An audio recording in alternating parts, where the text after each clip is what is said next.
Okay, so for this part of the episode, I wanted to have a chat about my sales experiences when I went on my holiday to Brisbane. And I've got to say, I've probably done about maybe 3 or 4 versions of this, and at each time I do it, I want to be a little bit careful about making sure that everybody understands that I went and did this on one day. So the experiences that I had in these shops, in these guitar stores in Brisbane, were based on one day, one visit,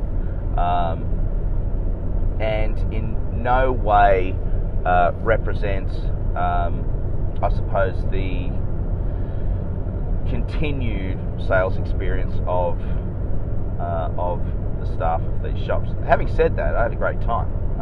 I don't really have anything really negative to say. All of the staff that I spoke to on this particular day, on those visits, were very, very pleasant. They were very, very relaxed,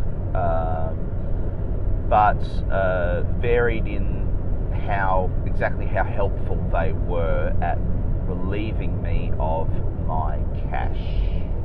So that's kind of the focus. That's a little bit of that's the kind of the point of view that I wanted to come to. Now, being that this is the handcrafted guitar builder, some people, of course, out there who are listening, build guitars, for themselves or for friends, and that's cool.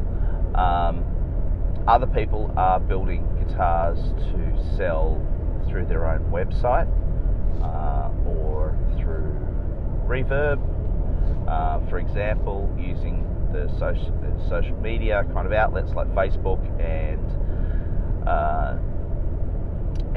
Instagram, and that's probably where I fit in into the scheme of things. And then there's other builders out there who, have more going on, have their guitars in stores, and as well as having the social media pages going and that type of thing. So, but the one thing that the last 2 examples have in common is that your guitars are being sold, and that means that they are being sold to customers who have money in their pockets or don't have money in their pockets. I think that being a salesperson gets a very, very bad rap. And what I mean by that is I think there's a stigma attached to the idea of selling. As in, you're trying to cheat someone out of their money, or all you want to do is get the most amount of money off somebody. Yes, as a salesperson, your job is to make money for, i.e. the company you are working for, which may be yourself, or it might be a case of, if you work in a guitar store, your job is to sell items to make money for that shop, and therefore earn yourself commissions and a wage, and that's the job. But that's not the whole job, and that's the thing. And this is where people, some people incorrectly judge salespeople as only having the dollar figure in their mind. A good salesperson has both objectives in their mind, and the 2 objectives are obviously selling you need to make money. That is your job. Your job is to sell a product to a customer, receive funds for that goods that you've sold, and those funds go to the company. Okay, so whether or not that is your company, whether or not that is somebody else's company, and that salesperson's getting a wage, and including commissions and things like that, then that's the job.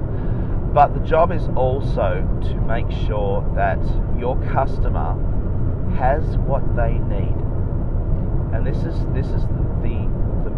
the most important part of sales.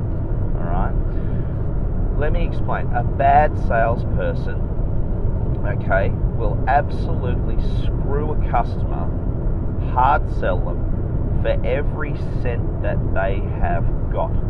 All right. Now let me just explain why I feel I am, why I'm qualified to talk to you about this today. Now, I spent nearly 20 years in fashion retail. Okay, so, and I worked in New South Wales and Sydney. I worked for a couple of the largest menswear fashion companies. Now, I'm not going to name those companies, but one of the reasons that I left the last company that I worked for and became a teacher was that I was completely becoming disillusioned with the sales industry as it was, because basically what was happening in the industry and in the company that I was in was that older, more experienced male and female workers were being overlooked, basically to hire 20-something girls with big boobs, and that's it's as simple as that. It is just as simple as that. I'm not sexist. I have daughters. I'm married to a beautiful girl, an intelligent, wonderful girl, and I'm going to tell you straight up. The reason I got out of fashion retail was because it was becoming difficult for dinosaurs like myself to pass on the knowledge of the industry. When I first started, I started working with, I don't know if you've seen the show Are You Being Served, the old British show from the 1970s, and I worked with an old bloke who reminded me so much of old Mr. Granger. It's the old bloke, and he just had 40, 50 years of tailoring knowledge. Like, he knew his products inside and out. He knew fabrics, he knew fit, he knew cut, he knew size. He knew all the tricks to make things bigger, make things smaller. All of the things that would sell an item and also have a customer walk out of a shop, looking good, feeling good, and happy with their purchase. And that's the guy that I learned from. The industry has changed. It's become the fast sell. It's become get as much money out of every single person as you possibly can. And that's what I hated, and that's the reason I got out of it. I'm now on my way kind of back into it after spending 7 or 8 years teaching and having to deal with the bullshit that goes on, with the politics in school. I've just fair dinkum. It's just ridiculous. It is absolutely ridiculous. So obviously I'm pushing my guitar building business, the two of them, which by the way is Birdwood Guitars and Retro Electric Guitars, both of which you can find on Facebook, Instagram, and on the internet. Alright, shameless self-plug there, sorry. So yeah, I believe that I am qualified to talk to you about this today. So the objective of this today is to get you guys out there who are building to not be afraid of actually being able to sell your products to customers. And I want to use this trip to Brisbane as an example of maybe some things that on the day, and I'm going to say this is really, really important to understand, that on the day why these shops missed out on a sale, and in some cases why I'm actually kind of kicking myself now, because there's a couple of items that I really would have loved to have actually gotten because I had the cash on me at the time. But I don't now, and I don't have those items, and that upsets me because I really, really, really like those things that I was looking at. Anyway, I don't digress, but I'll get back on topic, Adam. There's that balance that you, as a salesperson, need to have, and the balance is making sure that obviously you're making money for the company, but also making sure that your customer has what they need, and also has the opportunity to try those things that they're interested in. So let me go through the three different stores.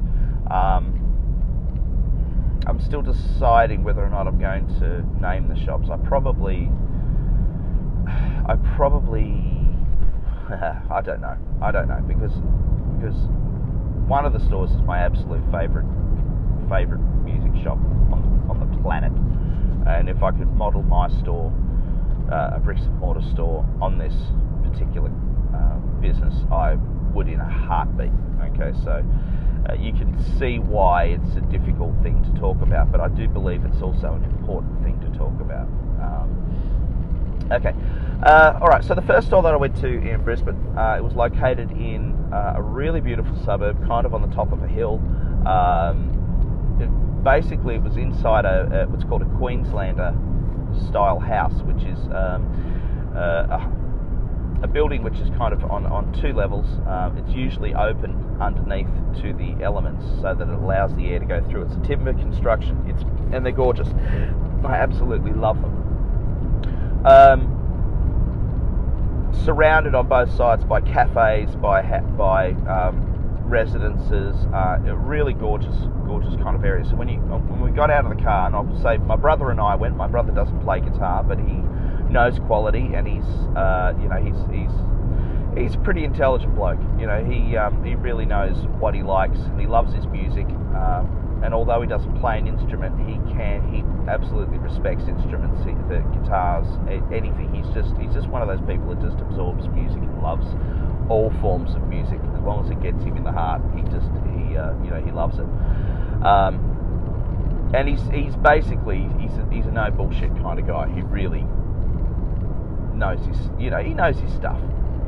Anywho, so we went into the shop, and this particular store, and the shop itself was gorgeous, a real rustic kind of vibe about it, very clean, very neat, on the top, and we had a good look around, and there were, they had the obligatory Fenders in the shop, and I think they had some Gretsch's. They actually had some Chapman guitars, which I was quite impressed about, because I rather like the Chapman guitars. They're rather good instruments. So we had a good look around, but being that obviously I'm very much into guitars from the 60s and especially Japanese, the Japanese guitars from the 1960s. That was my target kind of the thing I was really looking for. I couldn't really see anything up the top there that kind of fit that bill. I certainly didn't see any cigar box guitars in this particular shop, and you guys know that I love my cigar box guitars as well as electric guitars as well. But there wasn't really anything on show there, so I asked the guy, and I said, look, I'm basically looking for really old crappy guitars. And I say that good-naturedly and with a lot of love and respect for those instruments. But yeah, I basically go, where's your oldest, cheapest guitars? Oh, well, we've got a few downstairs. So the young guy said to us, look, yeah, we've got a few downstairs. Let's go to the back and just go downstairs. I said, oh, okay, all right, cool. So my brother and I kind of toddled to the back of the shop, and there's a bit of a dogleg stair there, and we went down the stairs, and as you go down the stairs on the on the left-hand side, there was a little corner set up, so for guitar setups and some basic work, no heavy machinery or anything like that, but just enough tools to to get a job done. There's nice bench space, enough to do your work, to do. You probably could even do some refretting there and some sanding and things like that, but nothing. There's no industrial sanders or anything like that, but there was enough there to get a setup job done, or a bit of a refret if you needed to. And as you kind of went down there again to the right, it just turned around again, and there were 3 little rooms that were set up. And again, it was a little bit musty down there, and there was a little bit more dust downstairs than there was upstairs. And one of the rooms was set up for amplifiers. Coffee break. One of the rooms was set up for amplifiers. Another room was set up with acoustic guitars, and in the middle of those 2 rooms was a lovely little room, which basically had pretty much everything that I was looking for. And sitting in there on the walls were some Grecos, there were some Guitones, I had what I believe now is a Tombo guitar, which was one of the lesser known electric guitar companies from the 60s in Japan, and it was the one that I was really taken with. There was I will say that there was a lovely yellow Greco Les Paul style guitar, which I really quite liked, and the prices were actually quite reasonable, in all honesty. But the one I was really taken with was an SG-shaped bolt-on neck, I believe, Tombo guitar. Now it may actually be a Sakai guitar, but I'm going off the pickup choice, which I believe may have been a Tombo. But the thing is, as you may or may not know with these types of guitars, now people usually just use the term Tesco or Tesco to refer to Japanese made guitars, but as I'm learning very, very quickly, there were bucket loads of companies that were absolutely jumping on top of the Beatles bandwagon in the early 60s, with probably the highest year of sales for Japanese guitars being 1964, and the burgeoning, no, I wouldn't say burgeoning, because a lot of these companies had actually been going for quite a while, but certainly a lot of these companies jumped on the bandwagon, and there were a lot of companies that came up overnight, a lot of companies that had been there for a long time, and some of those companies which are still actually around today. Ibanez was born very much so in that time period. Yamaha instruments were and have continued, from those times. So a lot of these companies are quite fabled. Guitone, for example, Aria, a lot of these companies that long-time players would recognise have been around for a long time. So it is very, very difficult, though, to find makes and models of these instruments sometimes, and even the companies, because a lot of these companies bought pickups from outside suppliers, and so it is difficult. Anyway, let's get back to the sales. What I found, though, was, firstly, I couldn't get the guitar down. Now the guitar was sitting overhead height. I don't have a very good back, straight up, and it's very difficult for me to raise my arm over my head because I've got arthritis in my right shoulder, which is one of the reasons why I rely so much on mechanical, on electrical tools when I'm building guitars, because simply my shoulder can't put up with hours and hours of sanding or repetitive movement. I couldn't actually get any of the guitars down that I wanted to actually have a look at.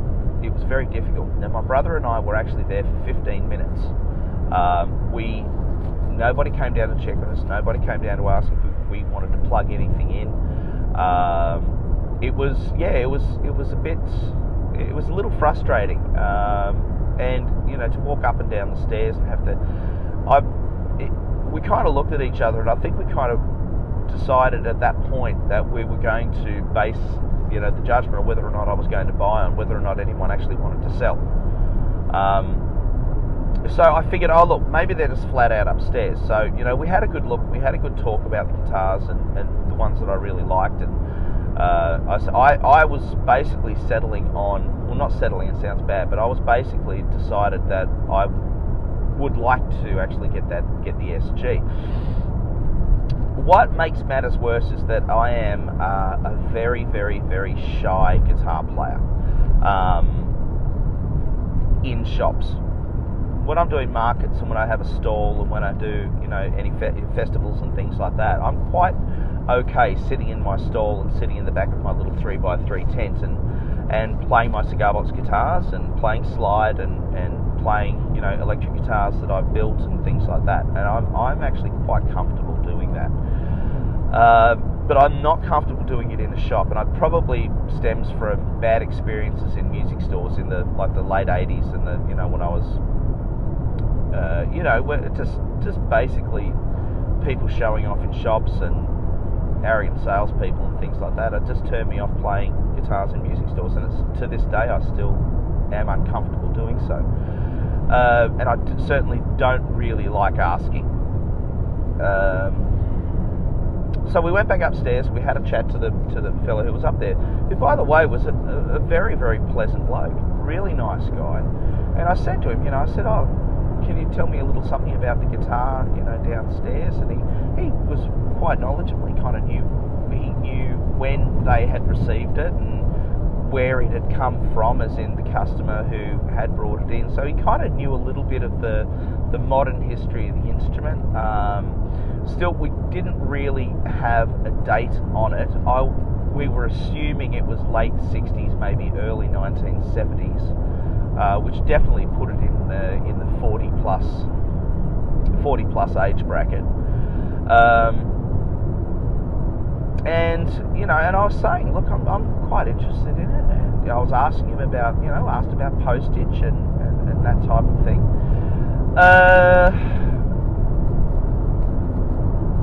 And instead of saying, why don't we go and grab that guitar for you? Why don't we plug it into an amplifier and let you have a play? Just go and sit in the room downstairs there for a little bit, plug it in and have a go of it. Let us know what you think. If you like it, we can all, because we spoke about postage. I actually remember asking him, "Oh, what's the postage to New South Wales on an instrument like that?" Sometimes customers want to buy things, but they won't tell you. So I think as a salesperson, sometimes you do need to take control of a sale, because I think at that point in time, in hindsight, when I think about it, I was on the edge. I was sitting on the fence. I obviously wasn't jumping up and down saying, "Oh, I need to buy it now, I need to buy it now, I need to buy it now." And the guy knew that I wasn't local. If I was local, he might have said, "Well, look, go and have a think about it. Why don't you come back next week, or come back and try it when you come back in a few days and give it a try if you want to come back and have a look at it." Or no, he knew I was from interstate because we were talking about postage down to New South Wales from Queensland. So unfortunately, we kind of left it at that. It would have been great, now I think about it, if he just simply said, "Why don't we plug it in? Go and plug it in." Even if it was a case of close the shop for a minute, because maybe he was the only one there at that point in time. I think he might have been. Close the shop for a minute, put the little sign up saying "back in 5 minutes," because you got a customer on the go. Hi, that was me. Get down there, plug him in, have a play, mate, see what you think. Get down a couple of the guitars. Which ones would you like to try? Okay, cool. And that allows your customer to make a decision based on not just a visual aspect, but also, how does that neck feel? What are the frets like? What condition are the frets in? If it's a 40-plus-year-old guitar that's been gigged and played, it's going to have little idiosyncrasies. What are the bumps like? Are the bumps on it just visual, or are there some structural issues that you might want to have a look at? And especially cracks around the neck pocket and things like that you may want to have a look at and may want to check out and see, okay, well, see if this is all fine, see if this is all great. Little things like that. Anyway, cut a long story short, it didn't happen. We walked out of the store. Then we went to another shop, and the next shop that we went to, quite a different experience. The salesperson was very willing, came up and said, "Hi, how are you? Nice, blah, blah, blah," a little bit of niceties. I asked him again, what's basically the oldest and cheapest vintage guitar that you have in the shop, specifically looking for Japanese 60s, 60s, early 70s guitars. What have you got? Very helpful salesperson. In fact, got it down. We had a little look at it. Guy asked me, "Do you want to plug it in?" Now, based on the instrument itself, I decided not to. Well, firstly, it was in dire need of repair. Now, keeping in mind that I think had I just been looking to buy for myself, I could have been tempted. But obviously, I'm looking at flipping instruments, so that's part of my business, is finding old, unloved instruments, putting attention into them, and selling them.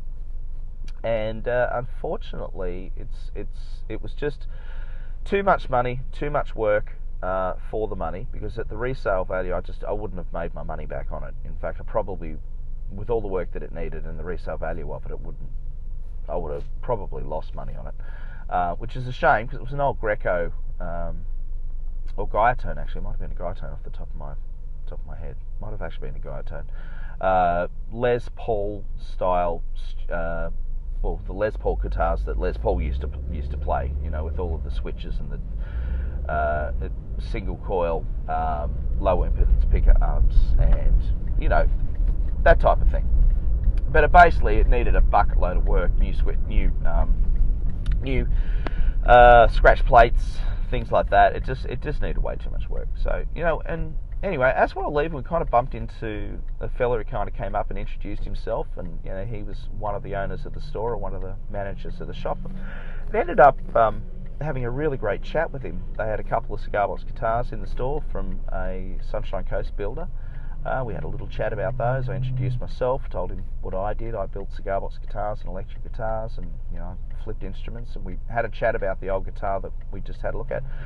We had a really, really lovely talk, and if anything, just that conversation was, is all part of the sales banter, because it makes you want to go back to the shop, makes you want to check it out again. So next time I'm in Brizzy, I'll definitely go back there. The store was really nicely set up, if a little brown, but it just had a really cool vibe. A lot of people in the shop. There probably would have been maybe 6 groups of customers. On a Friday afternoon too. Got to say, this was probably around about 1 o'clock on a Friday afternoon, so it was quite busy considering the day. And I'll definitely go back. It's a really great shop. Now, as I said, I'm not naming stores. Okay, so I'm not going to. And it's a one-day thing. All right, so one day, one visit. I'm not judging the stores based on one visit, but I am judging whether or not I spent money. So the second store I went into, I didn't spend money simply because there wasn't a product there that really worked for me. Now, the last shop that I went to is my favourite store on the face of the planet. I've loved the store on Instagram and obviously through social media, Facebook, things like that. Even a bit on YouTube. Again, I'm not going to name the store. I think anyone who knows me will know the shop that I'm talking about. But I went in there, and it was just hello. It was just Japanese repro guitar, 50s, 60s, 70s guitar heaven. It was just the amps from wall to wall, guitars from wall to wall, effects. It was just an amazing store. Very hole in the wall kind of style. Newspaper clippings all over the wall, albums all over the wall. Very. It certainly didn't look like. It certainly didn't look like Guitar Center or anything like that with the gleaming poles and the. It was very, very garagey. It was a real. suburban kind of studio vibe about it, which I absolutely adore. And the guy that was in there wasn't the owner of the shop. He was obviously, one of the techs there and someone who does the work, and he knew what he was talking about. He knew what he was talking about. He was a very knowledgeable bloke, very, very, very pleasant guy. Definitely made us both feel, my brother and I, feel very at home. It wasn't busy, I will say. I think we were in the store for about 20 odd minutes, and we were just walking around the shop, and I was just had my jaw down, and there were these gorgeous Gaia tones and Sakai's and Kawai's and just Fenders. It was offset guitar heaven. If it had a jangly single coil and a bizarre whammy bar, it was the shop for you. If you're into high spec speed machines and things like that, maybe not quite so much, but it was just rock and roll heaven, man. Honest to God, you could have put a cot up the back for me and just said, that's your spot, you can stay there now. And I said, I would have been quite happy staying there for forever. Anyway, so there were a couple of instruments that I was really, really, really interested in, very, very interested in, and we had a chat again. We had a chat with the bloke that was there, and when I say I had a bit of money to spend, I had a bit of money to spend. I didn't have a huge amount of money to spend. One of the instruments that I was looking at was a touch out of the budget for me. And the guy even mentioned, a payoff scheme that they do and things like that. And I had a look at a guitar pedal that I really was very, very, a limited edition run on a fuzz, and I was very, very, very interested in it. And I thought, I really, wow, I could take that home,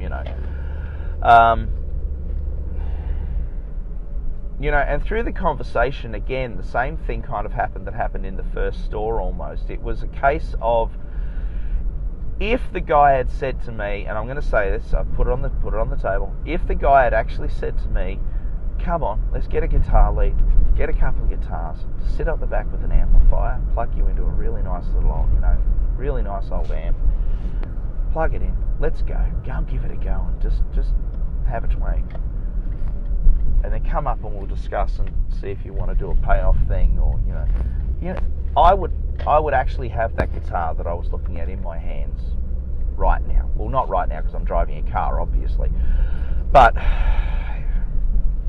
I'm a little frustrated because it's that guitar. I think I really would have liked to have actually done that, and I think I would have actually liked to have paid a bit of cash and paid the rest off.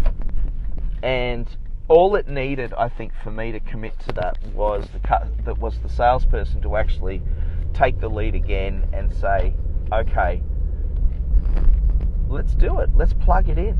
Let's go ahead. Let's make this happen for you. But it didn't. And it didn't happen. And I don't have the guitar. And I really wish I had that guitar.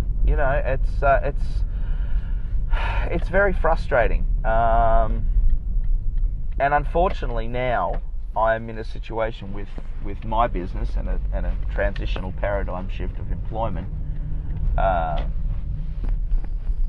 which is making me very, very much focused on my guitar business as opposed to what I was doing.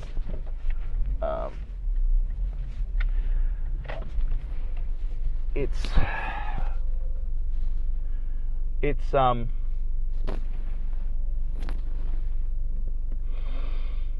frustrating because I really would like to actually have that guitar, and it didn't happen. And I think that was probably the biggest lesson of the whole experience. if you've got a customer there who's interested, do everything that you can to help them purchase the thing that they want. I have a 100% satisfaction guarantee on my instruments, the instruments that I repair and sell, and the instruments that I build myself. This is something that I tell my customers. They've got 7 days to make a choice from the moment they get it until they, to make a decision and say, that's the instrument for me. I love it. It's great. Because if they don't, then I don't want them to have it. I'd rather they contacted me, sent it back, and I can issue a refund, or we can do an exchange or do something different. A refund policy is not a bad thing. A refund policy is an insurance policy for the customer and for you. It means that you can get a product back that you can resell to someone who does want it. You don't end up with a product out on the market that someone doesn't want, and a customer who is frustrated and upset. I'm currently working with a customer at the moment who, bought a guitar from me a little while ago, has decided he doesn't want a solid body guitar. He really wants a cigar box guitar. So I'm working with him to actually organise an exchange, organise extra time for me to build for him, anything to keep a customer happy. All right, but at the same time, you've got to look after yourself, and that's very important. You need to take care of your business, but taking care of your business means selling your product. Don't be afraid to sell your product. Don't give it away. Sell it. Sell all the things that the customer's going to need to go with it. Ask the customer, do you need cables? Do you need leads? Do you need slides? What do you need? What can I do for you that will help you buy an instrument of your dreams? Anyway, that's the lesson. Cool. So maybe a short episode, this one. I hope it's been helpful for you. Don't be afraid to sell your guitars. And don't forget don't be afraid to sell to your customer, because they are your customer and they're part of your business. Okay, thanks. Bye.